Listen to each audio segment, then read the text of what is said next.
and welcome back to my channel. My name is Brittany and I make videos on all things lifestyle and design. Today's video is going to be part 2 of my living room makeover series.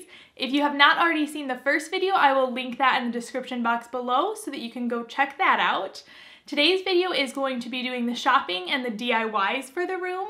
I am channeling my inner Al Borland and my flannel shirt here. And then the third video will be next week. And in that video, I'm going to be doing a gallery wall above the entertainment center. And then I'm going to be styling and putting everything together.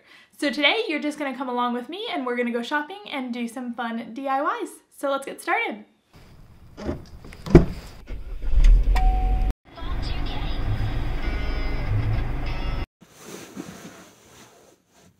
How's this view for you? Okay, this is what we're working with. Okay, so I'm in my car now and I'm out running errands, and in case you're not already aware, COVID is ruining everything. So I went to a thrift store a couple months ago and they just had nothing there. And I know at one point the thrift stores stopped collecting items from people, but I thought maybe now there would be a bigger selection being it's been a little while. But it's still just, I didn't have any luck there. I did go to the Dollar Tree and I got some DIY supplies. And then I also got books. So one thing that I like to style with is using books that are like the same color scheme as my room, because it's such an easy, cheap way to add things to the room or to display things on. So I'll just buy a book where I take the jacket off. We don't need that. But if you find a book that matches the color of your decor, then you can use this and stack things on it or whatever. And it just, I think it makes things look really nice when you kind of display things on a stack of books. So I found a few just plain black hardcover books at the Dollar Tree that I'm going to use. And right now I am at Hobby Lobby and I'm going to go in here because what I really want is to bring some brass elements.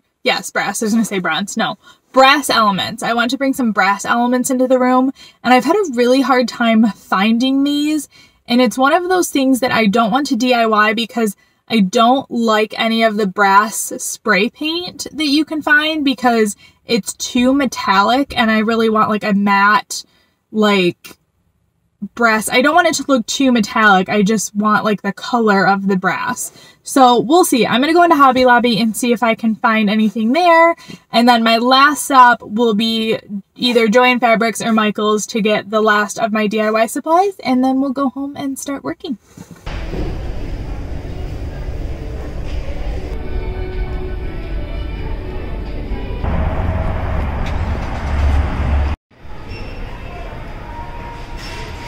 Okay, so I'm back from shopping now. I did not do as much shopping as I originally intended, partially because the stores were very picked over and I just couldn't find what I wanted, but also because they were packed. I think people are just getting ready for Christmas already, but you would have thought it was Black Friday shopping.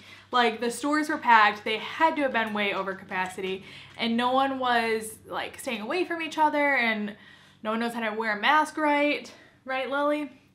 So at one point I was just you know what, I got enough. I'm gonna go home and just work with what I have. So I'm not doing as many DIYs as I wanted to, but it's fine. So I already showed you everything that I got at the dollar store, and then I mentioned that I was going into Hobby Lobby to look for something brass, and it took me forever. I had to walk around the whole store and deal with a bunch of idiot people, but I found it. I got this brass candlestick holder. And then I got candles to go with it, obviously. This was literally the only thing I could find in this color I wanted. Everything else was too shiny and metallic and gold looking. And this, I don't want to say matte, but it kind of is a matte. It's a matte metallic. That's what I'm gonna copyright that. That's what this is. And then I also got some fake greenery so that I can decorate some pots later with that. And now let's get into the DIYs, what we're gonna be making. So I saw a lamp, lots of lamps online that I wanted that were very industrial and using those old Edison bulbs, and I just loved them, but they were kind of pricey. So I was well, I'm just gonna have to try and make one. So a lot of these lamps that I liked had a wooden like black base and then like the Edison bulb coming out of it. So my original intention was to go get like 4x4 wood and use that as my base, but that's kind of expensive because you can't just go buy 5 inches of a 4x4. You have to buy like 4 feet was the smallest that I could find, and then it was like $30 some. So that defeats the whole purpose of trying to save money. So then I went to Amazon and I was searching everything, like wood box, wood block. Then I started searching for like a wood Kleenex box because I was like, you know, that's about like those square Kleenex boxes are like the same size that I need. So I was searching through those, and then Amazon suggested some wood pencil holders to me. So this came in a pack of 3. I only need 1, but that means that I have more for DIYs later. So this is what it looks like. It's just a wood, like it's meant to put like pencils and stuff in here. But my plan is to turn it into a light fixture like this. I'm gonna stain this and then have this on it, and then there'll be an Edison bulb in it. So I got those for that, and then I got like the actual lighting kit from Menards and the bulb. The bulb is really cool. This is an amber glow one, so it's gonna be like a really warm color. So I think this is gonna look really cool when this is gonna be stained like a dark wood, and then I'm gonna have basically that in there, kind of. So we'll get started on that now. Okay, so we are gonna start with our wooden box, and we're gonna try and find the center of it. So to do that, I am using a ruler, and I'm just gonna draw a line from one corner to the other so that I end up with an X marking the center of my box. Then I took the ring off the light fixture, and I'm going to trace the circle of the light fixture onto now the center of my wooden box. Once that is done, we're gonna start drilling. I don't have a drill big enough to drill like a 2-inch circle, so if you do, good for you, go ahead and use that. If not, you can use my method where I just drill a bunch of circles, and then once it's all the way around the border, I just pop it out. And then after I popped the center of it out, I went back in with a knife just to kind of cut off some of those rough edges. And then once all those rough edges were cut down, I just went in with some 80 grit sandpaper and sanded it until it was smooth. And then before I moved on to the next step, I just wanted to double check and make sure that the light fixture was gonna fit in that hole. So once I knew it did, I went on to drilling the hole for where the cord is gonna come out of the back of the box. So again, I kind of used the same method where I just drilled a couple holes, went in with my knife to kind of cut out the extra wood, and then once I knew that I had it the right size, I just sanded it so that it was smooth. Okay, so now I'm going to stain the box using Minwax's Special Walnut, and I just brushed this on and I left it on for about 15 minutes and then wiped off the excess. I did end up doing 2 coats so that I could get it as dark as I wanted it to look. Okay, so this is what it looks like when it's all done and the stain has dried. So I'm just going to pop my light fixture into the box here and pop the cord out the back of it. Then I'm going to take the pendant light grid here and put that on top and secure that in with the ring that came with the light fixture. Then once that's all secure, I'm going to take my amber Edison bulb and put that in. And I have to say, this turned out so much better than I thought it was going to. It is the perfect mix of a minimal and industrial for my space. And the amber Edison bulb just makes the living room look so cozy. And I love how the grid kind of makes the light shine, and there's like these lines and almost like a pattern on the entertainment center. I think that just looks really cool too. Okay, so let's talk about our second DIY. I'm going to be using some air dry clay and some crushed black pepper to make a bowl that is going to look like speckled pottery, if you know what I'm talking about. Like if you've ever seen that pottery that's like a white cream, you know, clay color, but then it has like specks of black in it. So that is what this crushed black pepper is going to do. Now this is just air dry clay, which means I don't have to bake it or anything. So all I need to do is roll it out with the black pepper and then lay it over like an existing bowl so that it can get its shape, let it dry, and then we will be good to go. Okay, so buckle up because this is where this video starts to completely go to shit. So I started with this big glob of air dry clay, And because I don't have a rolling pin, I tried rolling it with a bottle of wine. Now this just totally didn't work. The clay was like sticking to everything. It was sticking all over the wine bottle. It was tearing the wax paper that I had it on.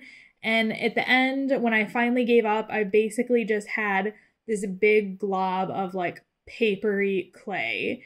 And so that was a fail. So then I went back to the store and I got the oven baked clay and an actual rolling pin to roll out the clay with.